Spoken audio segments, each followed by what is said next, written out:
Away from 9 o'clock, we are pressed for time. We have 10 minutes to chat with this lovely young lady in our studio this morning, so we're going to try to make the best of it. Good morning, Trinidad and Tobago, and the wider world with us on 103fm.tt. I'd like to introduce you, or rather reintroduce you this morning to a young lady who is a former student of the Oxford University. She's an Oxford University graduate, a practicing lawyer, and the young lady who will represent the red, white, and black of Trinidad and Tobago when she steps onto that Miss World platform come December of this year. Amrit is the only audience member that I've got in studio. So Amrit, I'm going to ask you, and I'll join as well, to give us a warm welcome to Ysabel Bisnath, our Miss World delegate, Trinidad and Tobago. Good morning. Good morning, Fazeer. How are you? I am phenomenal, and now that you're in studio, much better. Glad to have you in I'm so flattered. I am delighted to have you in our company this morning, and I am delighted not just because you are the Trinidad and Tobago delegate to Miss World, to the Miss World pageant, but I'm delighted because in learning more about you, there is every reason to love the woman who stands behind the pageantry and who stands behind the beauty title that Miss World and the Miss World franchise gives to you. There is so much brains and brawn and so much purpose, beauty with a exactly, beauty with a purpose. I think that is your cause, and that also sums up. If anybody takes the time to get to know you, that pretty much sums up exactly who you are. You are in fact beauty with a purpose, and that beauty has nothing to do with the external, but everything emanating out of you. The external is just a bonus, and it's just a treat to everybody else who interacts with you. So tell us about, firstly, beauty with a purpose. Thank you so much. Well, the whole point of the Beauty with a Purpose platform is to give back to society in some way. The Miss World organization and myself see it as incredibly important to do something for the community in which you live and to be engaged with your local community, which is why the charity project that I have developed is the Purple Pine Foundation. And we're in a partnership with an organization founded by Marie Coldthrust, and it's been going on since 2014, which seeks to help children who have been marginalized or who are unable to attend mainstream schooling for a variety of different reasons. So some of the children that we work with have had cancer or are in the process of undergoing chemotherapy for cancer. So they're in and out of the country and they're not able to attend a standardized schooling system. Also, some of the children have autism or are on the autistic spectrum. And some children are severely psychologically traumatized as a result of bullying on the basis of their sexual orientation or their gender identity. So what all these kids have in common is that they need individualized care and learning. And there are about 15 kids, and prior to our involvement, they were all studying together in one tiny room of a small house in Maribel, and we were able to come on board to find a lovely new property for them, which is in Dago Martin, which we're in the process of renovating.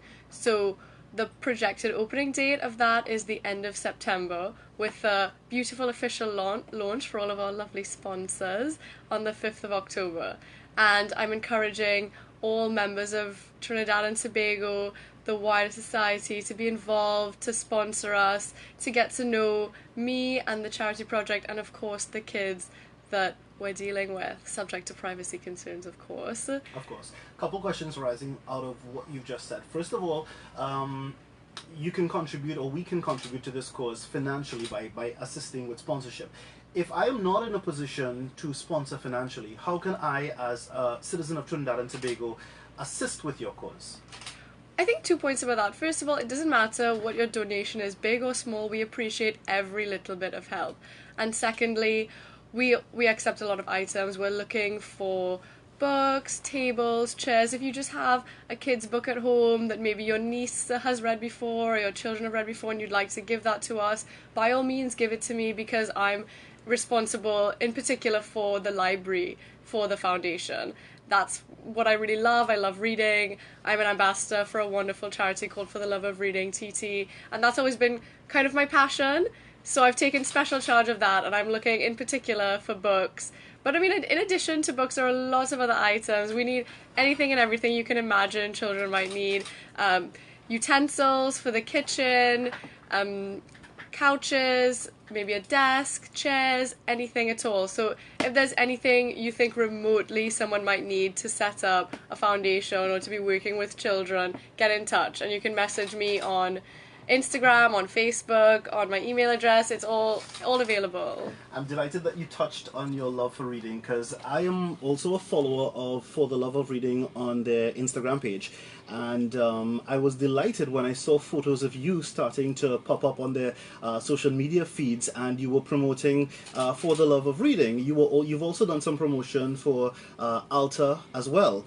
And that got me thinking, I thought, okay, so you're coming into studio this morning. How can I help you with this? How can I help, or how can I contribute in this manner? And since you liked reading, and I fell in love with who you are as a person when I read all of your information and all of your profile, I think this book title sort of describes how I feel about you now that I've gotten to know you. That's so sweet. I am now officially hashtag hooked on Ysabel Bisnath, and I'll be rooting for you come come later this year, not just as a citizen of Trinidad and Tobago who is supporting you because you're repping for Red, White and Black, but because of the beautiful personality that is behind the person. Additionally, I think I was looking forward to spending these couple minutes in studio with you this morning, and this book that I'd read previously came to mind, A Day with a Perfect Stranger. I'm not privileged to spend a day with you, but I'm thinking that we have a couple minutes.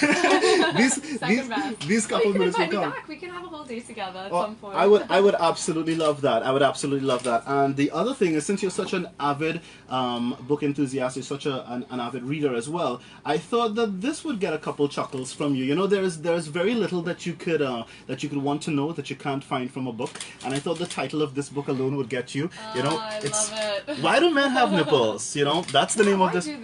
Why do they? And that's, by the way, that's just the title of the book. The book was actually written by some doctors who went on to answer all of the quirky questions that you may have had or thought about that you never thought to ask. And then the follow-up to that book was something that I thought would get and would probably evoke an even more hearty laugh from you in the form of this.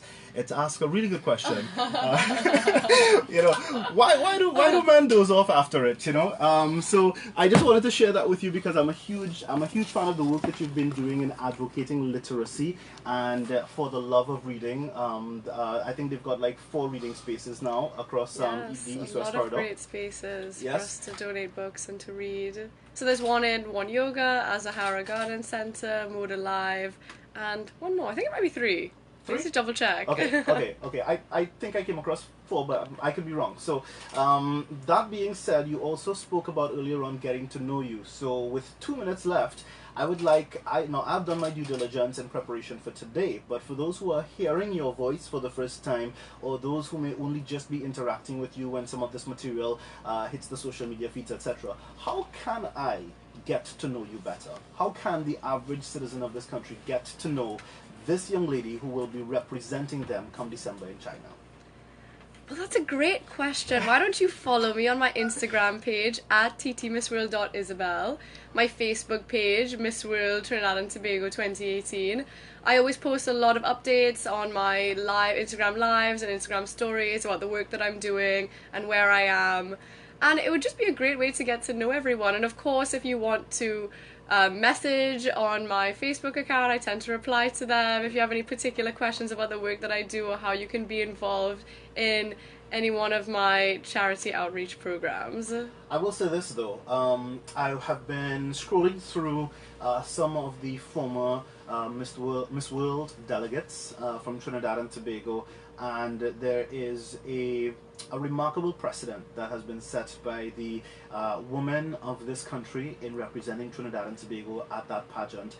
And just when you thought that the bar has already been set so high, the question that many might be tempted to ask is, how would Miss Bisnath follow in the footsteps of her predecessors? But I think you've already broken that mold, and you're blazing your own trail.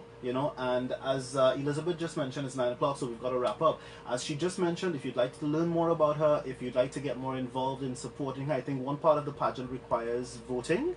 Yes. Yes? So she would also need not just your love and light and best wishes, but she would also need your tangible votes. So if you'd like to find out how you can do just that as well, follow her on all of those hashtags and handles, etc., that you mentioned earlier. If you'd like, and you already subscribe to our online feeds, what we can do is also share those links with you on our social media feeds. Amit will handle that for her as well, so that they can more easily connect with you, like your pages, and follow your great and amazing work. Yeah? So, any words in closing, Elizabeth? I just want to thank you so I much. said Elizabeth. No, it's okay, don't worry about it.